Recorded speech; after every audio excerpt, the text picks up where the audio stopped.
What you're looking at isn't a natural river.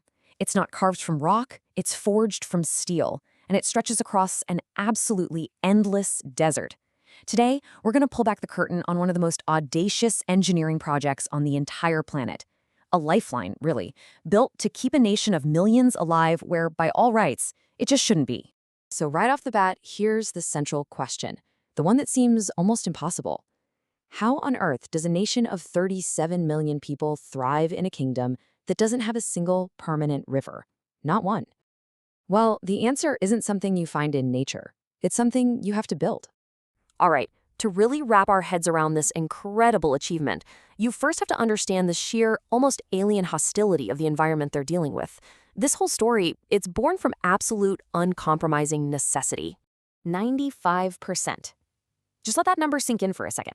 That is the amount of Saudi Arabia that is officially classified as desert. You know, this isn't just a dry place.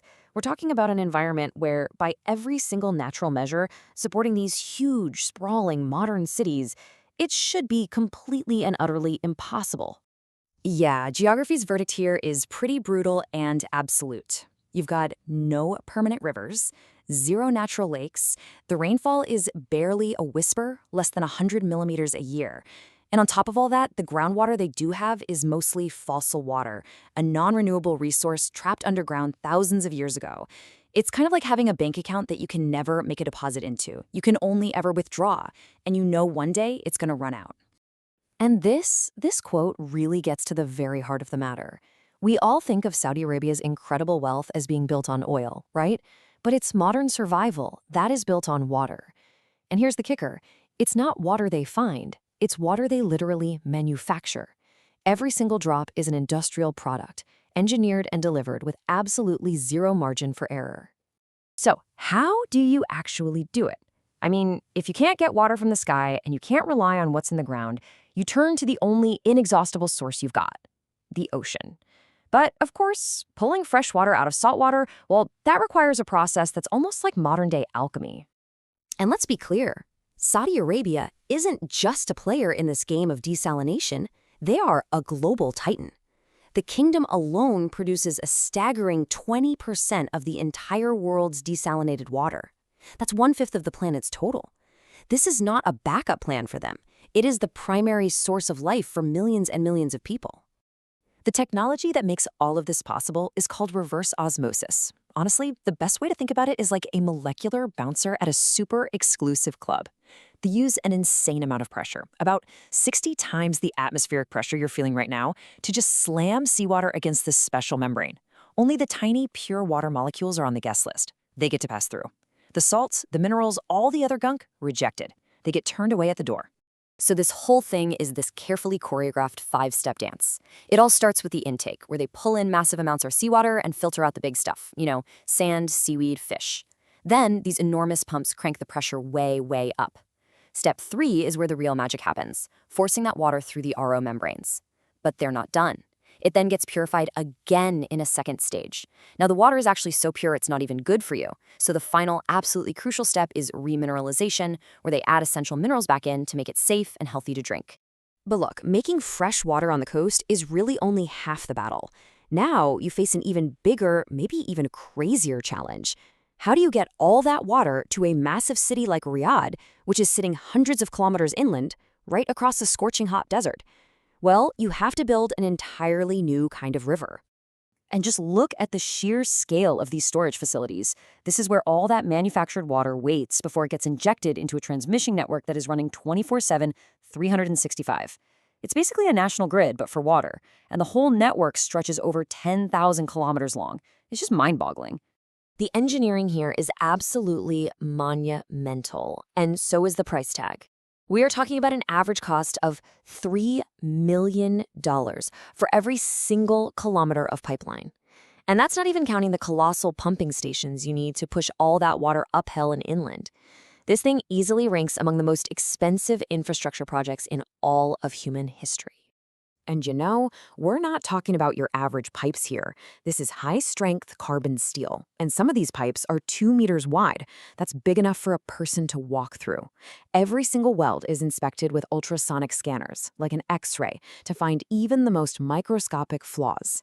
Because in a system this critical, failure is just not an option. A single major break could put an entire city in jeopardy. And for all the incredible automation, this network is really a profound testament to human ingenuity and, just as importantly, constant vigilance. You have thousands of engineers and technicians working in some of the most extreme conditions on Earth to make sure that this steel river never, ever stops flowing. But of course, engineering on this kind of biblical scale comes with some pretty significant trade-offs. I mean, it has to, right? Manufacturing an entire nation's water supply demands colossal amounts of energy, and it definitely raises some serious questions about the environmental impact. When you boil it all down, desalination is really just a process of converting energy into water. For decades, that has meant burning oil and gas to power these massive plants. And yeah, technology is making them way more efficient, but the fundamental equation doesn't change. Water security in the desert is directly chained to energy production. So the biggest environmental debate here really centers on the main byproduct, which is called brine. This is the super salty, sometimes chemical-laced water that's left behind. Now, on one side of the argument, the view is that at these big plants, the brine gets heavily diluted with huge volumes of cooling water before it's discharged, so the impact is minimal. But the other view is that this discharge still increases the local saltiness and temperature of the sea and contains treatment chemicals, which could, over time, be a real hazard to those fragile marine ecosystems. So, facing these challenges head-on, Saudi Arabia is now right in the middle of a really profound strategic shift. The focus is slowly moving away from just producing more and more water to strategically managing every single drop as a precious resource. This is really the core of their national water strategy, which is part of their huge Vision 2030 plan. It's a pivot from thinking like an engineer who asks, how do we build more, to thinking like a strategist who asks, how do we create a truly resilient and sustainable water future for generations to come? It's a big change in mindset. And this new approach has a lot of different parts. It's about integrated management, so not just thinking about cities, but also about farms and the natural ecosystems. It means sealing off that finite fossil water and treating it like a strategic reserve for emergencies only. And of course, it means really pushing for environmental sustainability across the entire system. Now, a huge part of this new strategy is all about building resilience. The ultimate goal is to develop enough strategic storage to hold a full 7-day supply of water for the entire kingdom. And this isn't just about convenience, right? This is a matter of national security. It's about creating a buffer, a safety net against any possible disruption to that steel river. And all of this leaves us with a final, really fascinating question to think about. Saudi Arabia has proven that with enough energy and enough ingenuity, a nation can literally manufacture its most vital resource right out of the sea. So as more and more of the world starts to face extreme water challenges, what does the steel river in the desert truly mean for the future of scarcity itself?